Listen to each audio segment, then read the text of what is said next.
revanche, il y en a un qui a retrouvé les mots, c'est Kylian Mbappé, qui a effectué son petit passage événement en zone mixte. Il avait des choses à dire, Kylian Mbappé, au sujet de la polémique de la semaine sur son envie de quitter le Paris Saint-Germain dès ce mois de janvier. On réécoute la séquence. Tout d'abord, Kylian Mbappé, puisqu'il avait un message à délivrer ce soir, s'est adressé auprès des radios dans la zone mixte. On le réécoute et puis après on vous déroule le fil de la soirée. Non, mais que je suis très heureux. Déjà, j'ai jamais demandé mon départ en janvier. L'info qui est sortie le jour du match, j'ai pas compris parce que je suis impliqué ni de près ni de loin de cette info. Donc j'étais tout autant choqué que tout le monde parce que bien sûr, il y a des gens qui peuvent penser que je suis impliqué dedans. Je suis pas du tout impliqué. J'étais à la sieste. Mon entourage était au match de mon petit frère. Toutes les personnes qui s'occupent de moi n'étaient pas là, donc on est tombé des nuls quand on l'a appris.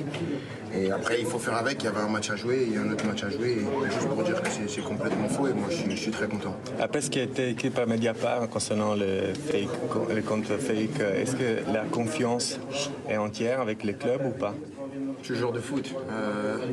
Le plus important pour moi, c'est de jouer, de donner le meilleur moi-même sur le terrain. Si je commence à trop m'éparpiller, je vais me fatiguer très vite. Ça veut dire que là, aujourd'hui, l'ambiance, elle est nickel. Il y a pas de, ça pèse pas toutes les rumeurs, toutes les affaires qu'il y a autour. Ça pèse pas sur l'ambiance du vestiaire. Quand tu joues au Paris Saint-Germain, tu sais dans quoi tu t'embarques. Tu sais ce que ça va impliquer dans le bien comme dans le pas bien. Donc il faut être prêt. Tous ceux qui viennent ici, ils savent, on les prévient. Donc maintenant, on est en plein dedans en ce moment, mais on est concentré uniquement sur gagner les matchs et gagner des titres. Vous avez envie d'aller avec votre président, vous estimez qu'il a tenu ses promesses? Je l'ai pas vu, Là, je l'ai vu là aujourd'hui avant le match. Il nous a souhaité bonne chance pour le match et aujourd'hui on a gagné. Donc, on a compté 3 réponses. À côté quand même de la part de Kylian Mbappé aux radios, une fois qu'il a délivré son message en démontant l'information selon laquelle il aurait souhaité quitter le Paris Saint-Germain dès cet hiver. Ça, c'est aux radios. La zone mixte, vous savez comment ça passe parce que vous allez au stade régulièrement. Il y a les radios d'un côté, les télés sont à peine plus loin. Kylian Mbappé a fini la radio et qu'est-ce qu'il fait? Il va s'adresser aux télés avec ce message-là.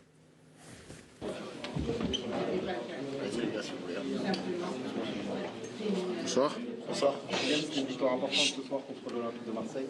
Bien sûr, on les repousse un peu plus loin.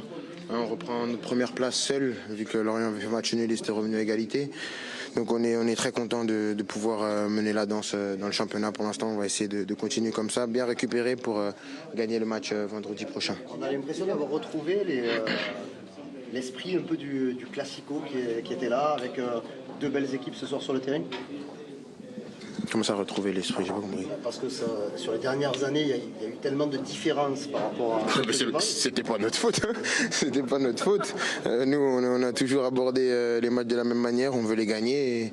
Et comme les autres années, on les gagne. Donc voilà, nous, c'est pas notre problème si Marseille est mieux ou pas mieux. Donc nous, tout ce qu'on veut, c'est gagner. Bon, tout ça pour dire que c'était un peu plus difficile que les années précédentes. Et comme les années précédentes, on a gagné. L'animation ce soir a changé, vous étiez à 4 derrière. Ça change beaucoup de choses au milieu de terrain, offensivement aussi. Est-ce que vous, c'est un système dans lequel vous vous retrouvez, vous sentez mieux? Il faut s'adapter. Le coach, il a décidé de jouer comme ça. Il nous a expliqué, on a travaillé la semaine, et on joue comme ça. Et donc, on a gagné. Donc, comme dans le foot, c'est les résultats qui te disent si tu as raison ou pas. Aujourd'hui, on avait raison de changer de système. Êtes-vous fâché avec votre club, le PSG, ou pas? On a vu beaucoup de choses. Vous êtes fâché? Non. Kylian, est-ce que tu as eu plus de liberté ce soir dans ce 4-3-3? Comme dans l'autre système, j'ai respecté les consignes de l'entraîneur. J'ai fait tout ce que l'entraîneur m'a demandé. Et je pense comme l'ensemble des joueurs. Et à l'arrivée, on réussit à gagner ce match. Donc on est très contents. Est-ce que vous êtes heureux, Kylian? Voilà donc le passage de Kylian Mbappé aux télés. Le geste que je remarquais tout à l'heure, quand il s'agissait de parler de son positionnement. Bon, que là, c'est l'entraîneur qui a pris la décision. Il faut qu'ils se mettent d'accord. Et que lui, il s'est contenté juste de respecter la consigne. Christophe Galtier qui avait dit qu'il avait discuté avec Kylian Mbappé et qu'il a donc changé son système pour qu'il soit dans de meilleures dispositions.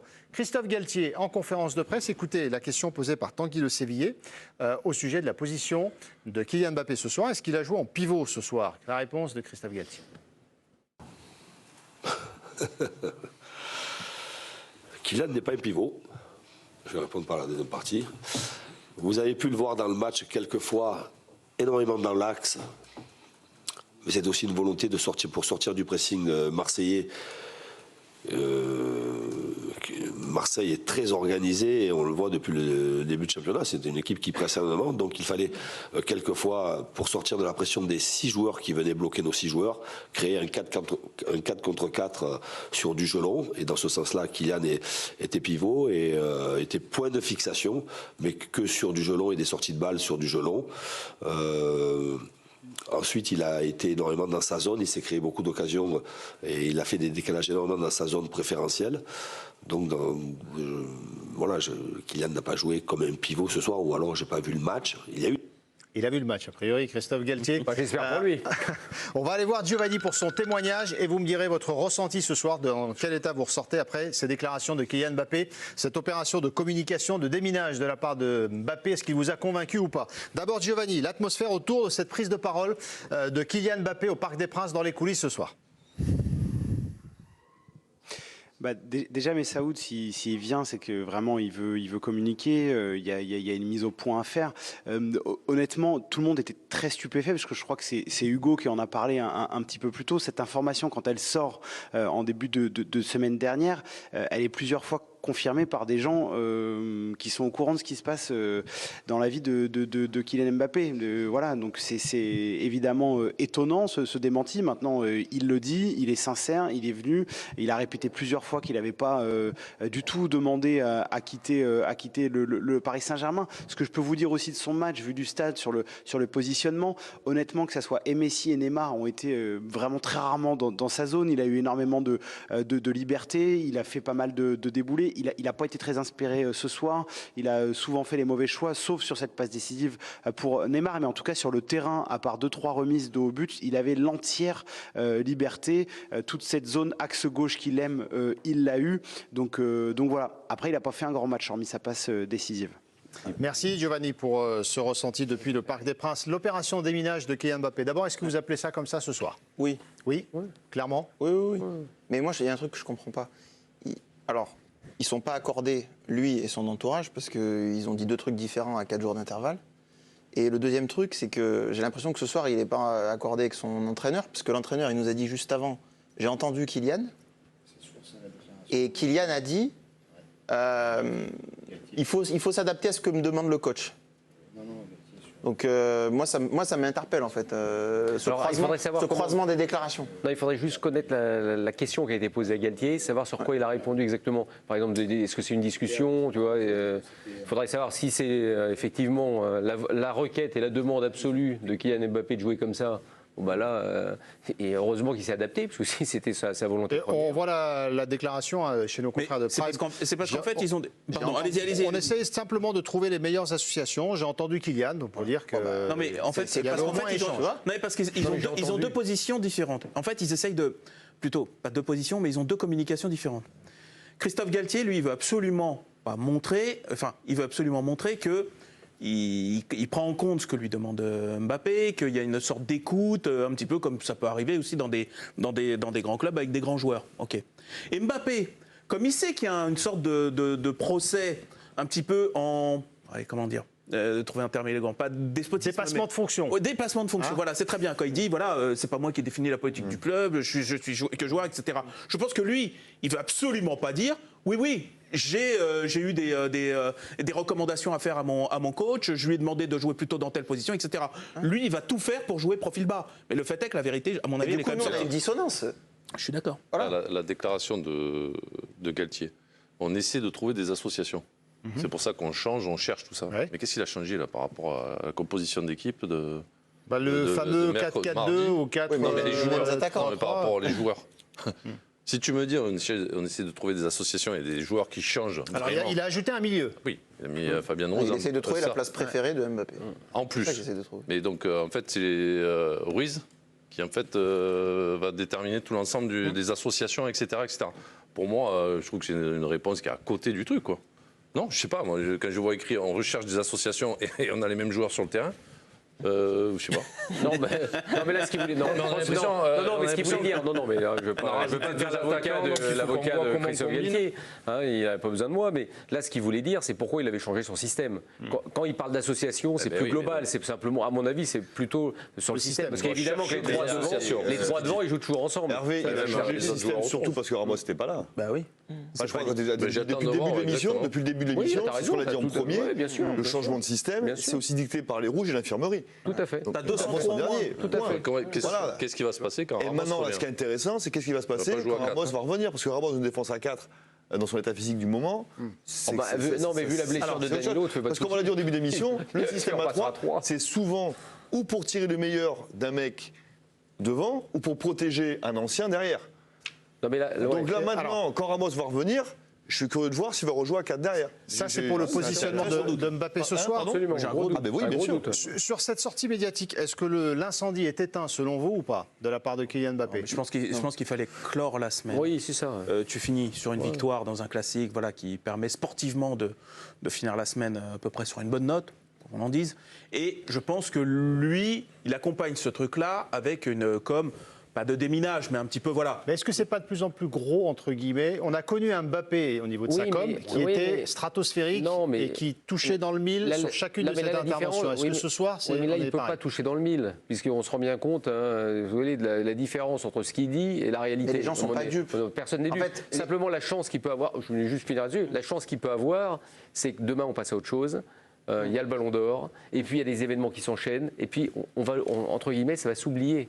C'est-à-dire qu'on va pas faire la semaine prochaine que sur ce qui s'est passé cette semaine. Donc la chance qu'il a, c'est qu'il y a des matchs qui reviennent tout le temps. Il y a encore un match en Coupe d'Europe. Alors le Ballon d'Or. Donc ça reviendra simplement s'il y a un malaise. Donc s'il avait rien dit, ça aurait été un incendie de la même manière. Non, parce que là, tu as l'impression d'avoir la parole de Mbappé. Mbappé dit ça, ce qui est faux. Ça éteint pas forcément. Mais ce que je veux dire, c'est que lui déjà, on l'avait pas entendu cette semaine. Donc il vient.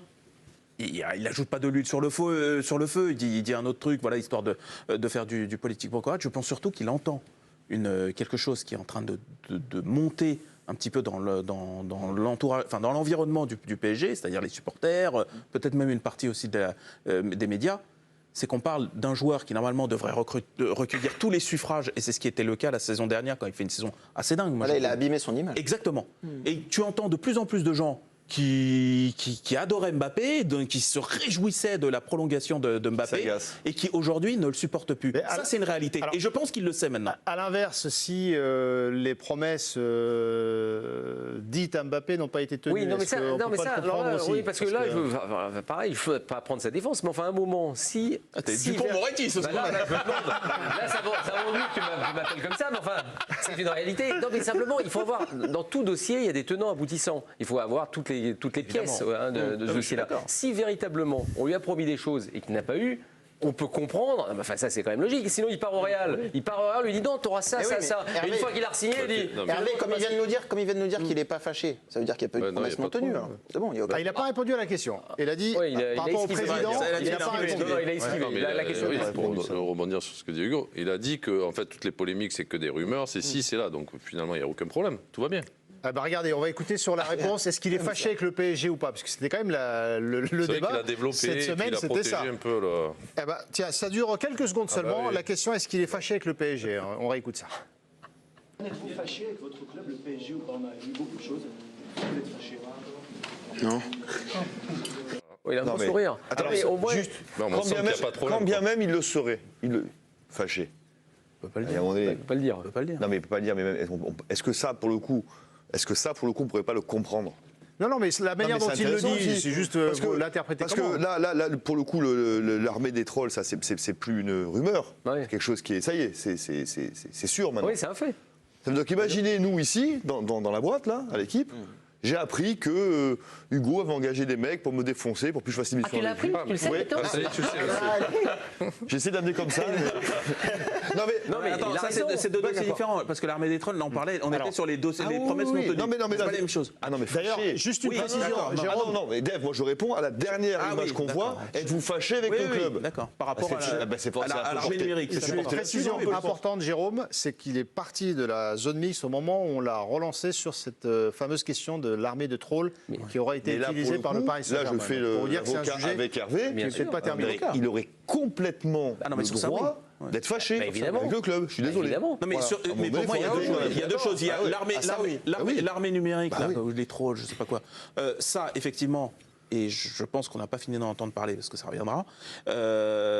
Mais par contre, sur les promesses non tenues, c'est pas audible en fait pour les supporters, parce qu'en gros, on parle de quelqu'un qui est aujourd'hui le joueur le mieux payé au monde, qui a été revalorisé au-delà de ce qu'il faut, qui a une équipe qui mine de rien a été, enfin il y a eu des recrues, qui joue quand même avec Neymar et Messi, qui dans l'absolu sont deux des 4-5 meilleurs joueurs du monde, quoi qu'on en pense. Et qui le cherche régulièrement. Et qui le cherche.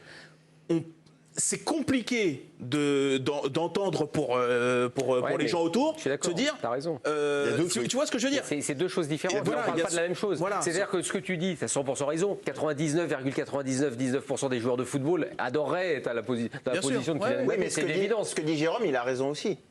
Mbappé aurait raison d'être fâché contre le PSG par rapport à l'histoire qu'a révélé Mediapart. C'est ce que je dis. Aussi bien même sur peut-être les négociations.